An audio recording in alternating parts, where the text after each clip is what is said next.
All right, for number 4, what is the y-intercept of each function? So the y-intercept is always when x equals 0. So if you don't have x equals to 0 in your tables, which we don't have so far, you're going to need that to find the y-intercept. When we do know the y-intercept of j of x, so j of x, the y-intercept is 0, 500.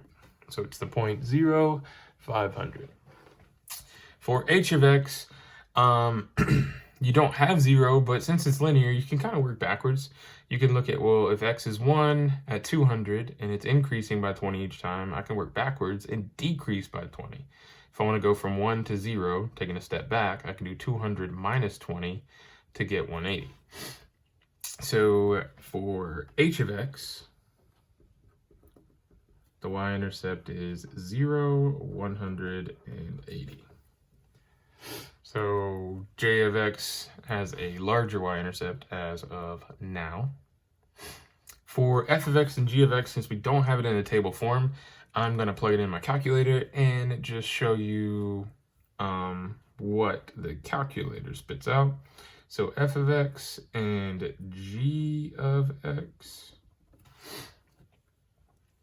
And I think g of x is what I have in my calculator now. Let's see. Yeah, so I've plugged in g of x already. So that is what it looks like when it's plugged in. This is, again, g of x. We're skipping f of x for now. Second in table. So x is 0, where y is 0.25. So here it's 0 and 0.25. The last one for this group of problems is finding the y-intercept for f of x. Again, it's going to be where x is 0, what is y? So plugging that in to my calculator, 3x squared plus 5x plus 3, and then second graph gives me a y-intercept where x is 0, y is 3.